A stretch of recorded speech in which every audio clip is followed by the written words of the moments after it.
This is the Tuesday afternoon thing that we do every Tuesday. I guess that's why we call it the Tuesday afternoon thing. The Just Gonna Say It podcast. You saw the thumbnail. I want to talk about some of these other YouTubers that are doing some really cool stuff that I can totally get behind. And I'll tell you why this was inspired and where it came from and etc. as we look at some of the comments that have come in through the last few days, because well, let's just say we might have poked a bear. That's all. Didn't mean to. I was being genuine in what I was saying in a video, but the world doesn't know that for some reason. So we're going to talk about that a little bit. It's kind of cool. If you're new to the Dylan Talks Tone channel, we talk about guitar stuff. Techie videos on Monday, podcast on Tuesday, news on Wednesday, Q&A live stream on Thursday, and this week we're going to have a video on Friday too. So yeah, that's pretty neat. As well as this podcast on all your podcast platforms. Do me a favor and support the channel if you can by going to Dylan Talks Tone and buying some stuff, because we make pickups. That's what we do. And then also the other things there, StuMac. I think they're doing a 10% off sale right now. You can use the link in the description. Runway audio cables, Sweetwater, all that stuff. It's all down there. That's what makes the thing go. And of course, you all watching and super chats and whatnot all keeps it going. If you have any questions about guitar stuff during this here podcast, throw them down there in the chat and I'll see if I can get to them. We'll do what we can to do that. And also just say hello. Just say hello if you want to do that too as well, and where you're from and all that, because like right now we have 61 people watching, 21 thumbs ups and some comments, but I know not everybody said hello, so please just get in there and say hi for me. That'd be awesome. Looks like we have somebody sent me a sticker. Pair character punching the air with fist and bump written on his knuckles. That's what the little message comes through my computer says. Kind of cool. So let's see. I always assumed he didn't have hair. Yeah. You guys, I have awesome hair.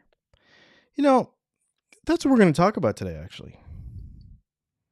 We're going to talk about what people focus on when they watch videos. It's sort of weird. And we're going to talk about, okay. You saw the 3 thumbnails that I shared in the thumbnail to this video. One of them was Jim Lill's video where he puts strings across the between the 2 tables, right? And then, which was awesome. It was a great video. Was it science? I mean, he tested some stuff. Was it actually science? Yeah, you could probably start there and keep going, right? Yeah, definitely the beginnings of something that could you could go further down that road. Very interesting stuff. And stuff that nobody has ever done before or in that way. So I really commend him for that. The other one is the guitar that was made out of 1,000 soda cans, which I thought was really, really cool. That guitar sounded pretty good. It was pretty neat. Some definite challenges, not scalable, obviously, but it sounded cool. I thought it was pretty neat. And then the other one that just came out recently, I think yesterday or a couple of days ago, was the dude who drilled a bunch of holes in his acoustic guitar, and it sounds really good. Granted, let's be fair that in his video, he used a lot of post-processing. Obviously, it was in the studio, a lot of reverb, a lot of delay, a lot of stuff like that. But I applaud these guys for doing tests and trying stuff that actually could matter more than some of the stuff that I've been asked to do over the years. A lot of folks ask us all the time, why didn't you A/B that? Or mostly what happens is we'll post a video like we posted on Monday about the Glenn Fricker deal, and a bunch of people get in the comments and tell me all the things I should have done in the test to be more specific. But what's interesting about that is it doesn't really focus on the music, and it doesn't focus on how music is made, and it doesn't focus on how sound is made. Typically what happens is folks try to get so granular with stuff that it's undetectable anyway. And even if it is detectable, is it detectable in real life? You know what I mean? Somebody said and I'm going to give you a couple of examples of this, some kind of learning things that came out of that video. What was really interesting in that video on Monday is we played all of those guitars, okay? We did not change any input levels except for one guitar that I did note in there because it was so low. The Machine Gun Kelly signature guitar was actually, it was just so compressed that it wouldn't have even done it justice. So I did adjust that. I had to give the input level a little tweak. Excuse me. I apologize. But on the outside, on the output of that, if we look at the output of the video, what do we play? 6 different guitars, right? And I should say there should be a note here. The single coil guitars were done all on the neck pickup, and the humbucker guitars were all done on the bridge pickup. The reason there's a confusion there is because I mislabeled the clips, and I was too late to fix it by the time somebody noticed it. It should have been me. Sorry about that. But it was all neck pickups for the single, all bridge pickups for the humbuckers. What's interesting is a lot of people got in the comments and they were like, you really need to do these videos where you equalize the volume so we take that out of the equation. Well, here's the thing. All of the audio that came out output-wise was -2 dB across the board. Not normalized. It's just how it worked out. Now, YouTube will actually normalize more. They compress everything even more.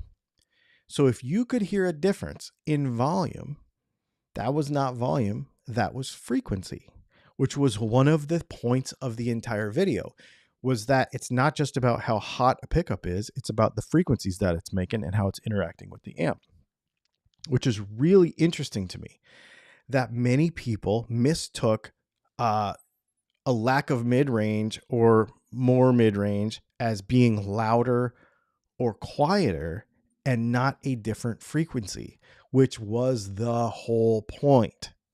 And so and then there was a couple other people that were like, well, you need to run this through a real-time analyzer so we can visually see it. And my retort to that is, if you can't hear it, then what good does seeing it do? Do you just want to see something on a sheet of paper or on a graph that you cannot hear? We're playing guitar. The point is to hear it. If you cannot hear it, there's no point in seeing it on that granular level or wasting the time to do it.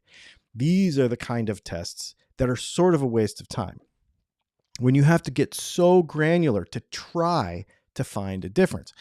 And my just gonna say it moment is coming pretty early in this podcast. It's only 8 minutes after the hour. So I'm just going to say it. People focus on the wrong things when it comes to guitar tone. And the reason I'm bringing it up is because it's so interesting that what we're hearing is influenced by what we think we want to see. And here's your next just gonna say it moment. I'm just gonna say it again. Most of the time when you are watching a video, you are looking for things to confirm or affirm things that you want to believe, whether they are true or not. That's what happens. And you can tell by the comments. When you comment on it, I can tell. It's not that hard. 1,000, 1,100 videos, we're pretty good at reading comments around here. I try to keep track, or I try to listen for the first 24 hours or so. After that, it's just too much, right? But for the first 24 hours or so, I try to pay attention to the comments a little bit. And it's interesting that most of the comments that come through, when they are contradictory or in opposition to anything that I've said in a video, usually it's because I didn't find out something that they thought I should find out, which means you're trying to believe something that wasn't there. And if I did it wrong, I'll take that and we'll change the video. I mean, not change the video. We'll make another one. But I think a lot of times people are trying to hear stuff that's not there because of what they've been told from other people or what they personally want to believe. You know, if you say this humbucker is hotter than this humbucker and the volume was different, the volume wasn't what you thought it was, then I did it wrong. That's not the right answer. The right answer is verify how you did it. Okay, I told you how we did it. And the answer is you had an impression of what you thought was supposed to happen, but that didn't happen. I find it all the time. Most of the time, that comes when we are developing pickups. Literally, I will wind something that I thought was going to do a thing, and it didn't do that thing. Yesterday, I did that, and I was more than pleasantly surprised. So just you wait. Sometimes it happens very positively. Sometimes I'll be like doing some research on a pickup, you know, trying to figure out, okay, what I'm going to do, what the wind count's going to be, et cetera, et cetera. And I'll wind it all up and I'm like, it didn't do what I thought it was going to do. And it's not that great. So I'm just going to cut it apart and try it again.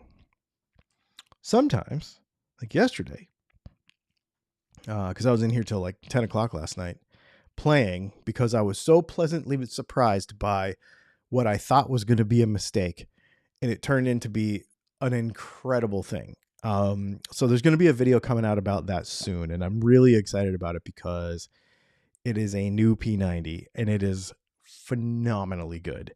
And it is not what you think. And it is phenomenally good. So I'm really, really excited about that. Yes, a happy accident. And so the thing is you have to be willing to accept that what you're hearing and what you're seeing, first of all, what you're hearing and what you're seeing aren't connected sometimes, but what you're hearing is also not connected to anything that you already know. And it's okay, because that's what learning is. And if you don't ever allow yourself to do that and you stay in the box that you've been in for years and years and years because every guitar forum and everybody ever told you something, so now you're just going to stay in that box, well then A, you're never learning, and B, you're never growing, and that's just not me. So trying to be willing to do that stuff is really, really important to me personally. So that's why we do the kind of tests that we do. That is also why I really applaud these guys that are making these crazy videos. I mean, we bolted a neck, you know, I suppose there's a few videos that we've done that I suppose that I could have put in that thumbnail, but I didn't want to. But, you know, we bolted the neck of the guitar to the fence post, and that's like one of my probably greatest hits of all time. But it wasn't, honestly, it didn't go how I thought it was going to go. And it didn't sound exactly how I thought it was going to sound. But it did do overall what I thought it was going to do. It's kind of interesting. I guess I've never said that before, but yeah, it's kind of interesting. But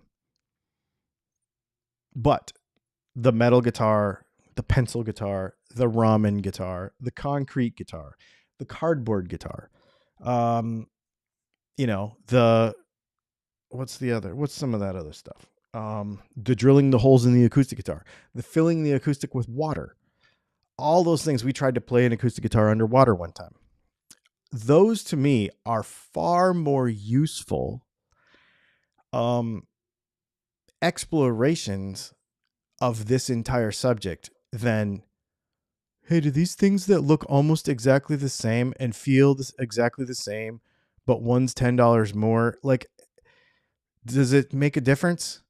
Well, if you put these headphones on and you're in this room and it's totally quiet and nobody's around and you close your eyes and you tell yourself the sky is blue, then yeah, you can hear a difference if you're holding your mouth just right. You know, like, to me, that stuff's just not worth it. It's just not worth it. And yeah, everything is cumulative, but take a big swing at something, man. Proof of concept.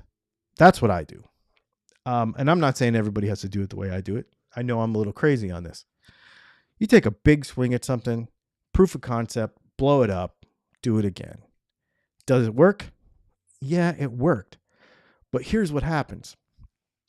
You find out if you get super into the minutia on this stuff with guitar tone, what you find out is you waste a lot of time twiddling knobs and pushing buttons and spending money on stuff that makes this much difference when you could take a big swing at something and go, oh, I could have skipped 6 months of screwing around and 10 purchases. And, all for me, especially because it's compounded, because this is what we do. I think I spent $400 yesterday on experimental parts for some new pickups that I'm thinking about making. Next week, I will probably spend a couple $100 more doing it. So for me, it's kind of like more compressed because it's all we do.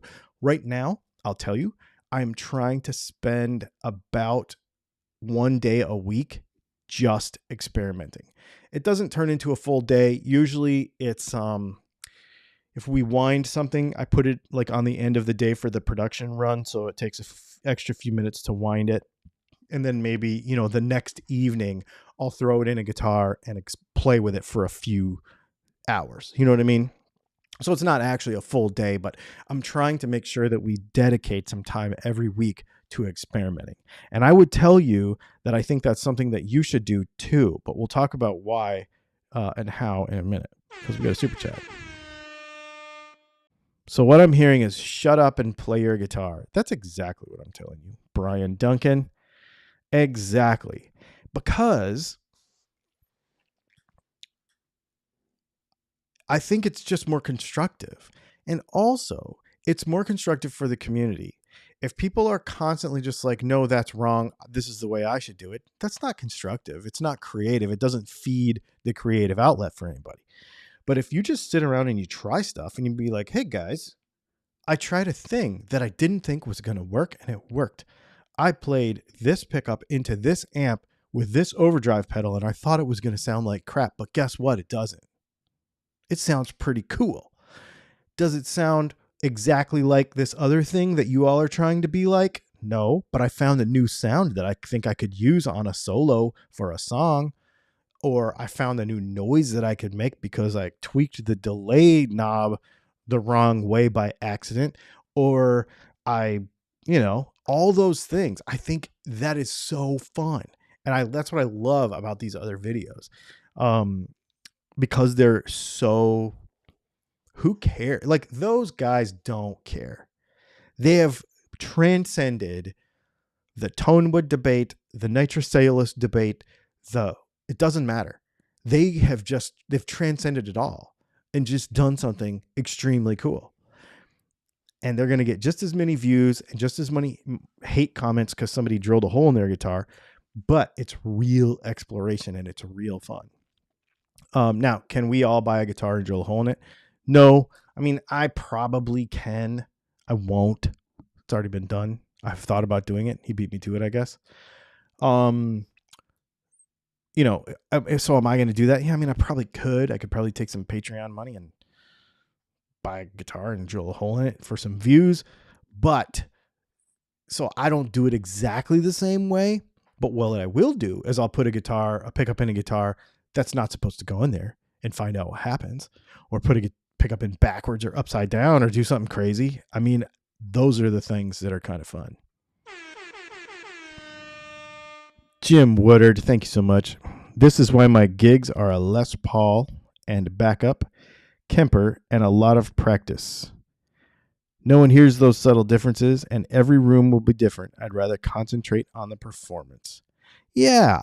And okay, so let's dive into that a little bit. You're right, because we could just say to everybody, well, the guy in the front row at the bar who's drunk doesn't know what capacitors you're using.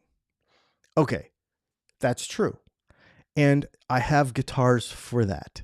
Like if I'm going to go play, probably going to go do a couple open mics this month.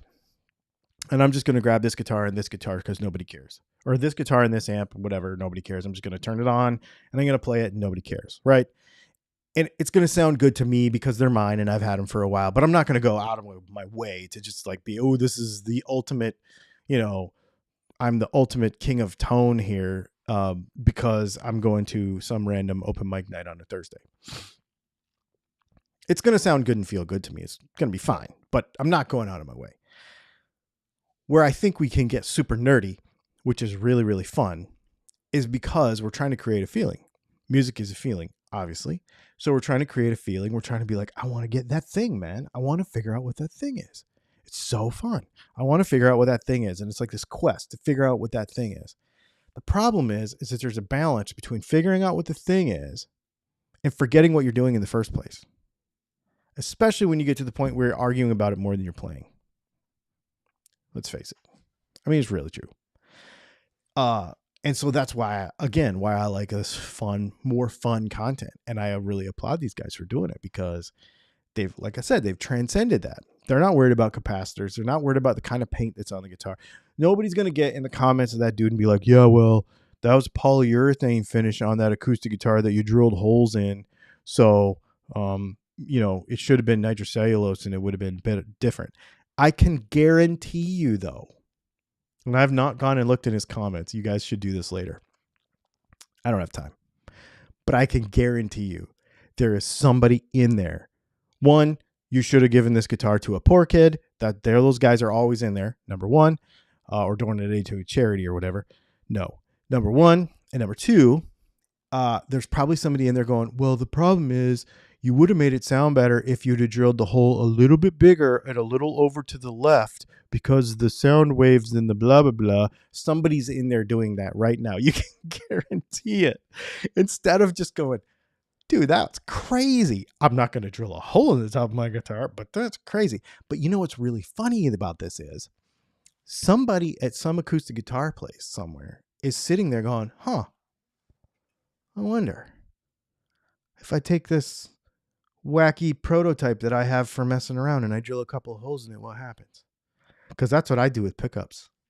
A lot of times I'll see some crazy idea and I'll be like, I wonder if that magnet was that shape instead, or if we took that pickup and we just squished it and made it shorter, or what if we put those magnets in there instead of that one? I wonder what would happen. And great things come of it. So taking a crazy idea, like drilling holes in an acoustic guitar, and then going, wait a minute, he just did that randomly just to see what would happen. But if you put a little engineering and thought into that, I wonder what would really happen. Remember Ovation? They had whatever that guitar was that had a bunch of holes in the top. Hart played them. Let's see, what else? Isn't there a super fancy Alvarez that has this like floral pattern cut with like laser or something? Really pretty top. I think it's an Alvarez. I saw one in a local shop here a few years ago. Yeah, Dave. What's the prime diameter of tone holes is exactly. If you put tone holes in a solid body, make sure it's a PRS. That is really funny. 3.14 inches. Whew, that's a big one, but I can understand why you would go there. Yeah, that's what's super fun about all this. So here's the funny thing about it, is y'all are joking about it and laughing about it. But this is how ideas get drawn on napkins.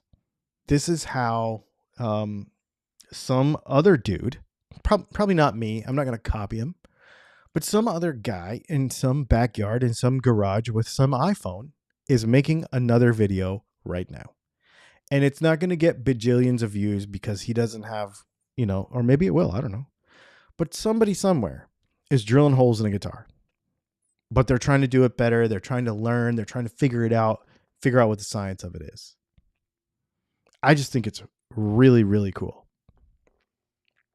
I think all of that idea, acoustic guitars sound better with left-handed strings. I have found that.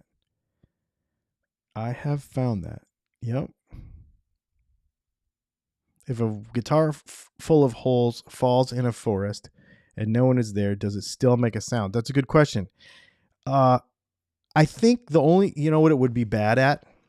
Have you seen the close advertisements? You know, the little carbon fiber acoustic guitar that I have where they like row a canoe with it? I don't think it would work as good at that. So you couldn't do that. Which brings me more G holes. So that brings me to, excuse me. What was the other thing I was going to talk about today?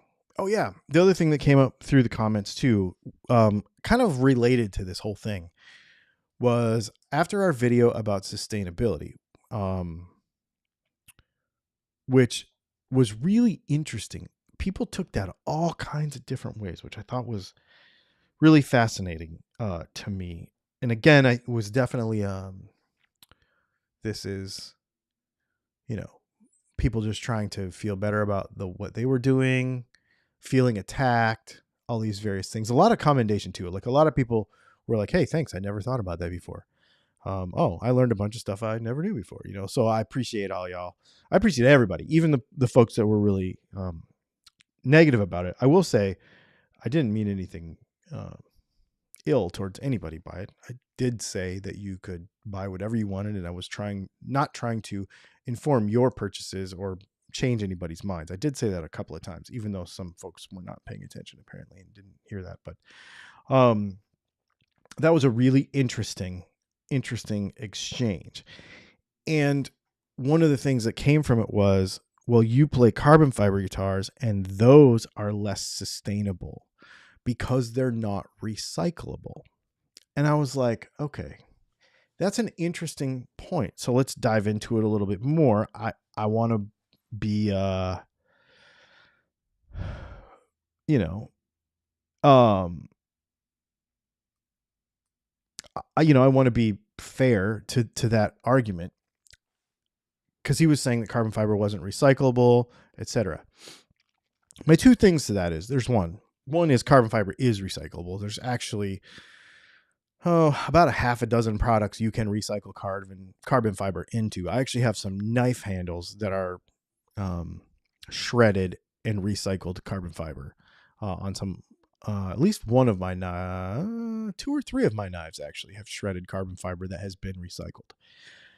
So I know that it can be done, and I know that there are even some shredded carbon fiber recycled structural pieces that they can make because they don't have to be pretty anymore.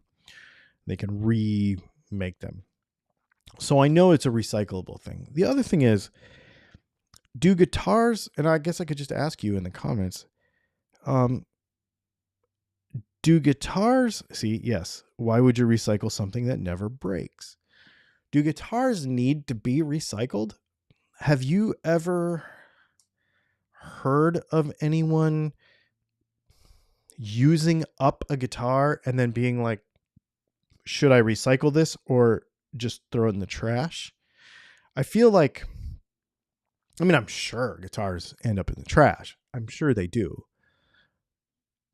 But player grade and above. So maybe let's take out of the equation any of the disposable kind of student stuff. And I don't even mean student stuff. I mean like the junky stuff, like the Walmart stuff that you might buy for your kid as a toy. Or maybe you think they're going to play, but you bought them a sucky guitar so they'll never play because they hate guitar because their fingers hurt, because it's some really, really, really, really cheap thing. So let's take those out of the equation. Let's take player grade and above guitars. Do you know of anybody that ever throws one in the trash or wears it out to the point that it's no longer an instrument anymore, that it needs to be recycled? I can't think of that ever happening one time on player grade stuff. It's possible. It's possible, but I can't think of it. I mean, we've destroyed guitars for fun, because it's fun, but I've never thrown one away. And then the other thing is, people were saying somebody said nobody knows how long a carbon fiber guitar will last.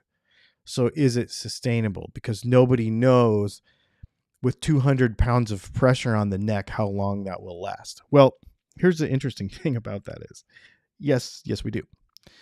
You have to remember, and I think I get a lot of flack for saying this, but guitars are kind of dumb. You have smartphones and smart cars and smart watches and smart homes and smart thermostats. Guitars are about as dumb as it gets. It's a stick with some wires on it. There's so little technology in it that it's just like the dumbest thing ever. In comparison to an engineered material like carbon fiber. So, first of all, let's chat about string tension. String tension from a set of 10s on an electric guitar is about 105 pounds. 13s on an acoustic is going to be about 125, something like that. So 200 is an exaggeration, and I know that that fellow was exaggerating, so it's no big deal. Let's call it 150 pounds of string tension that is pulling perpendicular to breaking a neck in half.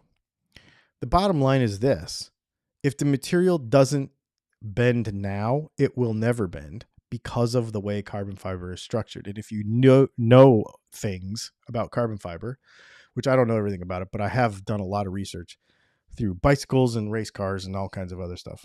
As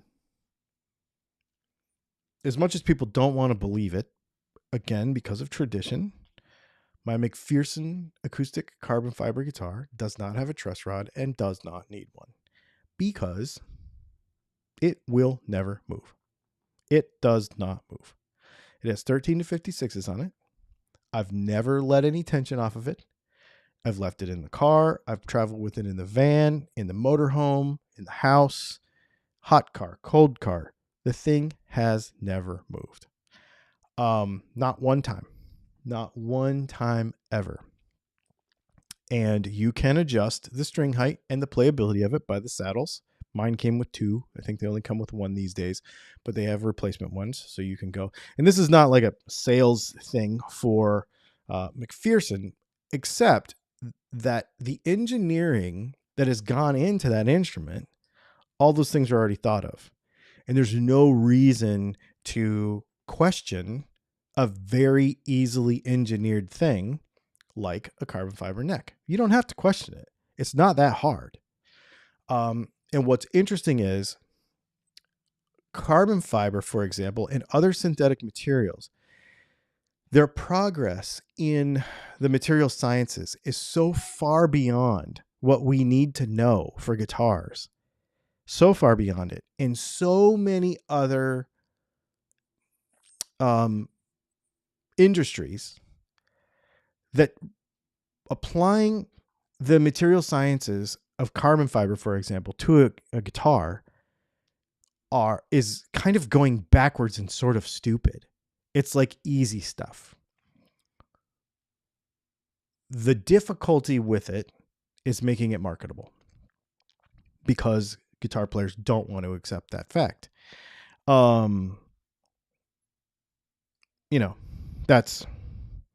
That's really the thing. That's it. It's all about people not wanting to accept the fact that something different can be good. It has nothing to do with the actual product itself. I'll give you an example. For those of you that may have not made this, so some of you may know this, some of you may not know this, some of you might be hearing about this connection for the first time and didn't realize it. McPherson Guitars is named for the owner, Matthew McPherson. Matthew McPherson is Matthew's Archery. Matthew's Archery is a state-of-the-art archery company on the same property as the guitar company.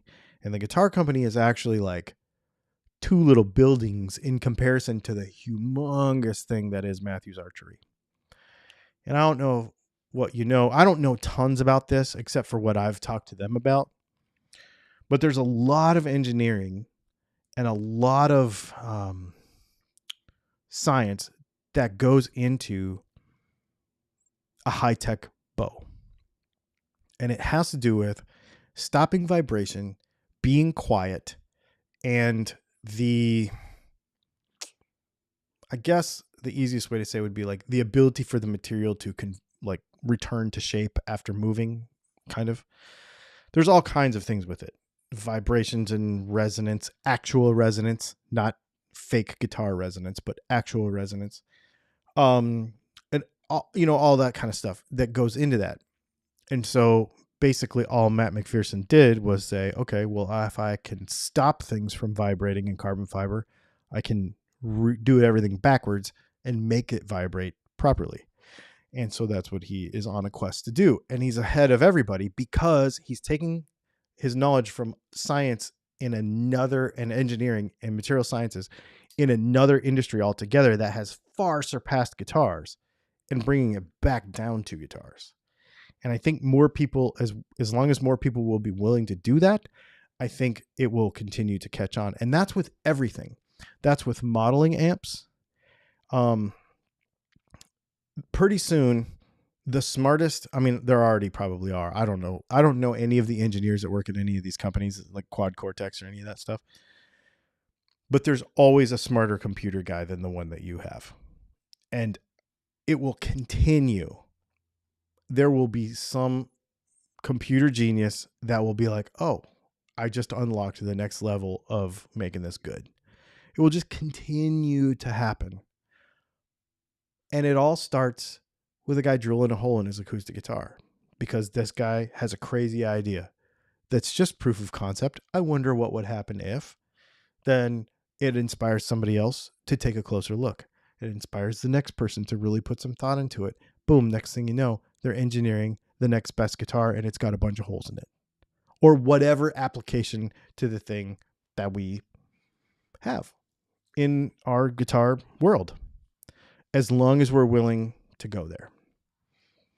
There's why not guys and there's why guys. I'm definitely a why not guy. I just want to know. Yeah, really interesting. Excuse me.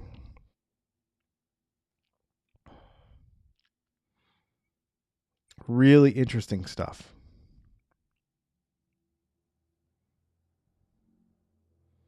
Electric guitars that have the nice resonance may not fix the tone, but it makes the user of the guitar feel better for sure.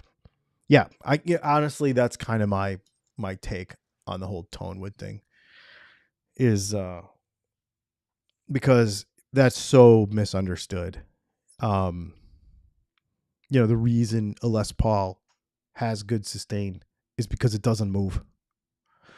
Resonance, which isn't actually resonance, by the way, it's a sympathetic vibration, isn't good for sustain. So when you're like, whoa, bro, that's totally resonant, you're actually backwards. However, it feels good in your lap. So if it makes you feel good and you play better because you feel good, then it's fine. So that's my whole take on that stuff with that electric guitar stuff is tonewood matters to the extent that feeling the guitar in your lap vibrate matters to you, then it's important. If it does not matter to you, then it's not important. That's all there is to it.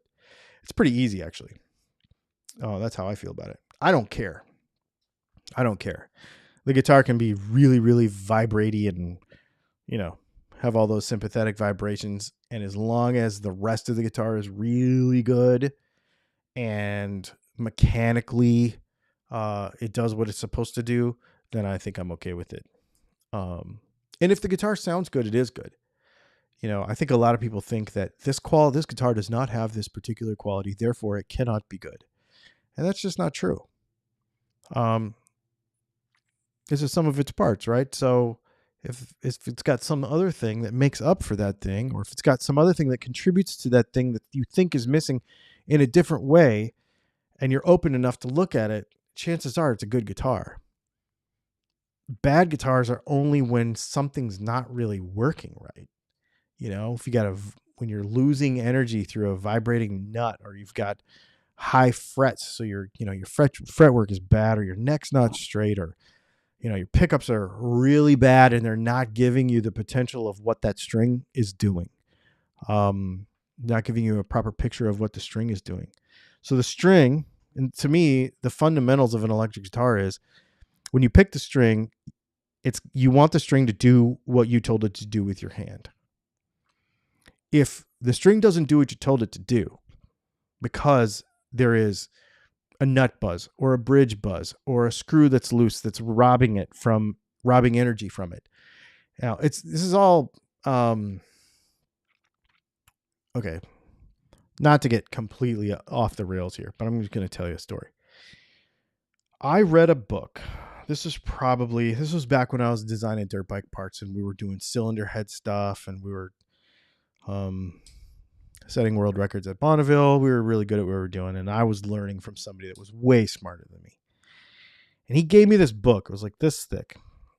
And I can't remember the title of the book, but it was all about the theory of relativity.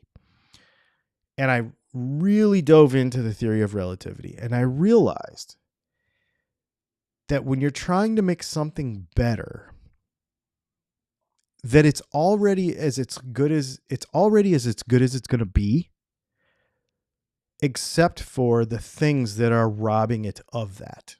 Okay. So in the motorcycle industry, so let's take a dirt bike, or let's take the world speed record stuff. So I'm trying to set a land speed record at Bonneville. And you're like, well, okay, the thing goes 113 miles an hour. I want to go 121. That's what it was, our first world record. I want to go 121 miles an hour on a dirt bike. We're only going 113. Well, let's just put more power to it. Well, you could do that. But what you really should do is look at the amount of energy that you have available and find out where you're wasting it. Find out where it's going to the wrong place. Is it becoming heat where it shouldn't? Is it becoming friction where it shouldn't? Is it becoming centrifugal force where it shouldn't? Where can we move things around and take the available energy that we have so that we put it where we want it? That is basically the theory of relativity. Well, that's it's the pendulum thing with the pivot. And anyway, there's a whole drawing. Einstein drew it. Blah, blah, blah. Super nerdy, whatever. Way tangential here. But the guitar thing is the same thing. The guitar thing is like, this guitar will do what I want it to do if, when I impart energy to the string, it is not lost in the wrong places. If the pickups are wound in such a way that they give me a proper picture of what that string, the motion of that string. So first of all, the string needs to move efficiently, and then the pickups and the electronics need to leave me with a pure enough picture of what that motion is to give me a good tone. After that, we can make everything do what we want it to do. Bad pickups typically have too high of capacitance because the winding is too neat or too tight, or the wire is crap, or the magnets, well, that's totally something different. But capacitance is a big thing with cheap pickups, for example, and it robs a lot of the available frequencies right off the bat. So you'll never get them back because a guitar in a passive form, not something with EMGs in it. Active stuff's different, but passive guitars, which is most of us play, is a subtractive device, which means when the string moves and it moves within the magnetic field and is magnetized by the magnetic field, and it creates that voltage at that amplitude of voltage, 350 millivolts or whatever, at that frequency, that's as good as it gets. Everything after that, until the first preamp in the amp, including your guitar cable, is stealing from that potential right there. So, building the system to make it to where you have the proper transfer of energy from your hand to the string to the pickup, not to the guitar body, to the pickup. When you tell the string what to do with your hand, it's supposed to do what it's told. When the pickup does what it's supposed to do without subtracting from it through either too high of capacitance, too high of resistance per the amount of inductance that you want, et cetera, all the pickup garbage, then you can say, okay, this is something I can work with and I can shape it from here. If your cable doesn't lose a bunch of that potential because the cable is part of the guitar, it's not part of the amp. We've talked about that many times. Link in the description, 10% off, discount code, blah, blah, blah. Then you have something. And it's not that hard to do that with any material. You can make a guitar out of just about anything and have something that when you pick the string, it does what you tell it to do. It rings for a while. It makes a motion over some pickups. And if you have good pickups and you don't have too much parasitic loss from other components and the circuit design and bad grounds and all that kind of stuff, then you can have a good sounding guitar. Where the dispute comes in a lot of times is it just as good as this other thing that I'm already familiar with? Throw that out of your mind. Throw it out of your mind. I mean, is it good on its own? Full stop.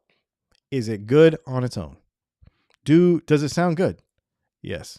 Okay, well, there you go. It's not that hard. But that, again, circling back around to these guys that make these crazy videos, that is how you go down these what if roads. And it starts with these crazy ideas. And I absolutely love it. Just keep circling back around to that.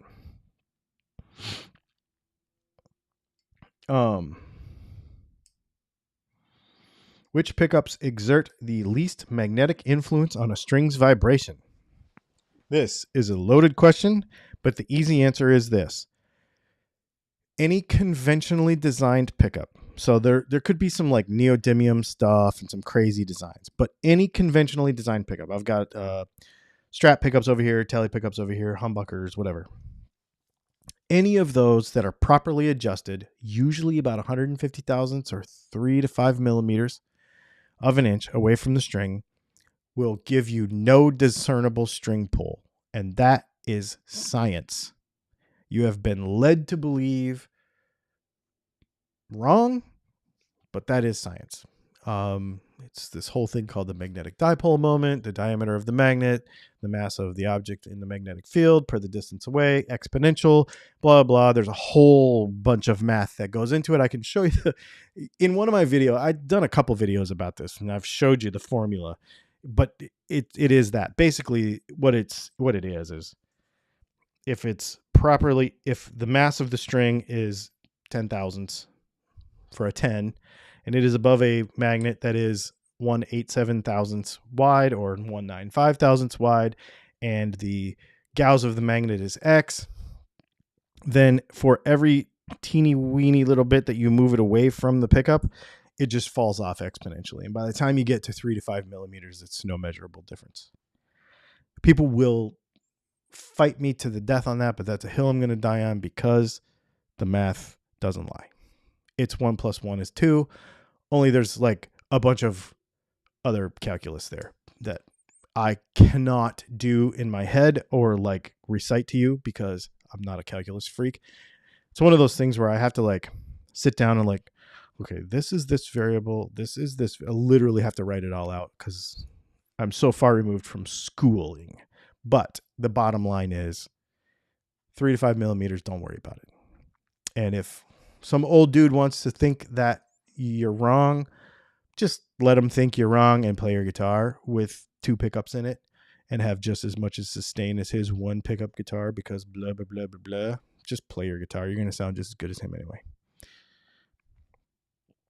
Dylan, are there any companies that make stacker plates for Bigsby's if you want to lessen the break angle? I would not lessen the break angle on a Bigsby. I wouldn't. I have experimented with that accidentally, as in made a mistake with placement. I've messed around with that kind of on purpose, but a lot accident. I would not lessen the break angle on a Bigsby. That would be bad because the strings will just continue to move around more. It will become more unstable. I don't know what guitar you're talking about, but if a B5, like on a Tele, for example, is placed in the proper place, then it's fine. It's going to be fine. And you really have to fight for every bit of break angle that you can get. So, like, for example, if you put a Bigsby on a Tele, you got to go like 4 degrees on the neck angle to get the break angle right. If you raise up, we have a video on this actually. People that use Vibramates that brings it up like 2 millimeters, it changes the break angle. And personally, I don't like what it does to the stability. I don't like using the Vibramate because I don't like to raise it up even that little bit. So that's an example of it. That's something that I personally would not do.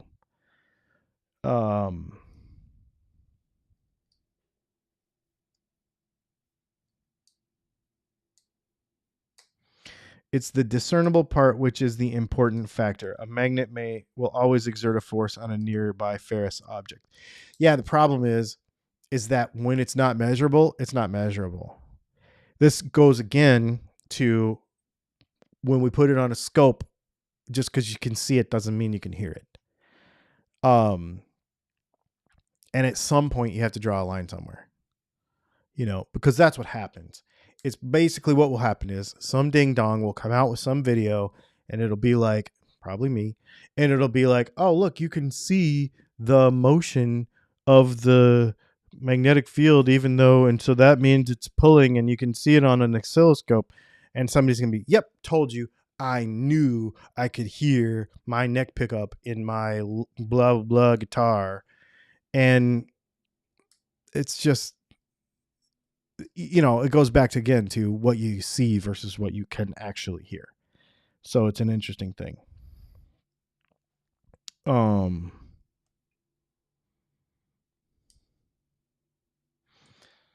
Is 2 millimeters action on a high E and a B string too high to play really fast? 2 millimeters that might be a little high, but that's actually Fender standard. Like if you buy a Tele or a Strat, that's what it's going to come with. Most guitars are going to come with, most guitar like standards, like when you get one from the factory, typically a lot of times will be like 2 millimeters on the low E and 1.5 millimeters on the high, something like that.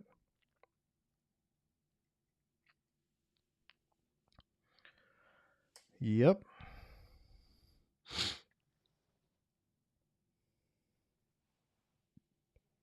Can you hear the difference between staggered and leveled single coils? I think I can, but maybe I'm crazy. You can. I would go basically on that stuff based on what your radius of your neck is. If you have a 7 1/4 radius and you want to put staggered pole pieces in your guitar, obviously you can do whatever you want. That would kind of make sense, but you got to remember that staggered pole pieces were more about old string technology than they were about anything else. And we have good string technology. You don't need to worry about it. I make a staggered. This is for a Silver Sky. And it's taller. They go out the bottom. It's taller in the middle and goes like this for a 7 1/4 radius for a Silver Sky. This is actually for my Silver Sky. I'm going to put these pickups in my Silver Sky. So yeah, pretty interesting.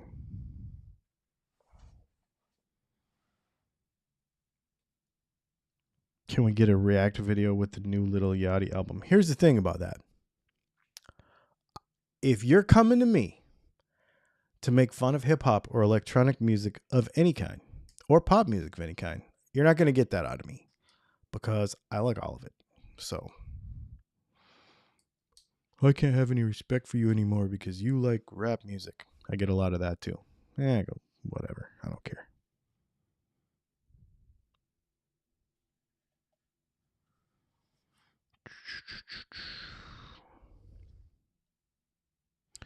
If the intonation is right at the 12th fret, harmonic and fretted, but everything from the 12 to 24 is pretty off, like 10 cents off, What are the variables that can affect this besides strings? Well, that shouldn't be possible. I would say, first of all, you're rarely going to have intonation be the same, fretted and harmonic. I would, if I was you in that situation, because you're having trouble, if you can't get your intonation right, something else in the setup is wrong. So here's what you have to do. Go all the way back to the beginning and check the entire setup in order. A lot of people jump straight to intonation, and you cannot do that. You have to go all the way back to the beginning because every little thing, that all interacts. So start with your neck relief and make sure it is from flat to 5/1000 or 10/1000 of an inch, depending on what you want. Personally, I just set it flat. Second, make sure that your nut height is low enough to not be a problem, because here's the thing. Every time you fret a note, you're pulling down on the string, which is pulling it away from your intended pitch. So the further you have to pull a string down, the more out of pitch it's going to be in the fretted position. And that is going to vary from one end of the neck to the other. And really, since guitars are an imperfect instrument, your cowboy chords can be pulled out of tune and your 12th fret can be 100% on. So make sure that, these guys that run really high action a lot of times, like folk players and stuff, they can run into that issue. My gut feeling says is that your action is too high on your guitar, your string action, the height. So don't get neck relief and string action confused. Neck relief is how straight the neck is with the provided tension. So put the strings that you want on it. That's actually step one. Tune it to the tuning that you want it. Check your neck relief, check your nut height, then check your string height, then check your intonation. Do it in that order. Chances are one of those things is probably out of spec. My guess would be either the string height or the nut height, or you set the nut height and the string height out of order. That can happen. Or you set the nut height and then the string height, and now everything is too low. Yeah, that wouldn't usually be out of tune from the 12th up. It's probably something's too high. I'm gonna guess that something is too high. That's where I would start. Bad incorrect fret placement? Nah. I mean, okay. If it is a reputable maker, I can't speak to Harley Benton or any of them things, but if it's an Ibanez, if it's a Martin, if it's a whatever, if it's a guitar with a reputable maker behind it, chances are the frets are not in the right place or not in the wrong place. That doesn't make any sense. The other thing I would mention, incorrect nut slots. The other thing I would mention is when you're doing this, fret your 12th fret. Don't do a harmonic. I get a lot of flack for saying that, but again, when the note is open, the note is open. Then you push down on the string and you're pulling it away from intended pitch. Well, you play with your hands on the strings. So check your intonation with the fingers on the strings. Keep everything and do it in playing position. Don't do it flat on the bench either. Keep everything as close as you would be to playing it. That's why I always fret my 12th fret to check my intonation. That is all. I always do that. Yeah. Improperly cut nut slots could be a thing if it's too high. But usually that manifests down here in the first position chords. So it just kind of depends.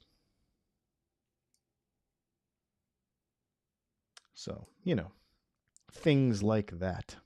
You guys, this has been fun. It's been an hour already. I can't believe we went this far, this fast. This has been fun. I actually wasn't feeling very good this morning. My back was really, really, really bothering me. And I was like, man, I hope I can have the energy by the time 4 o'clock comes to hang out with you all and feel good about it. And I do. This has been really super cool, man. I appreciate everybody's time. I appreciate you coming and hanging out with me. Thank you for the super chats that we got today. Make sure you check out the news that comes out tomorrow. That's going to come out at 4 o'clock. That 4 o'clock news thing's been pretty cool. So, yeah, thanks for hanging out, everybody. And I hope you all have a great evening.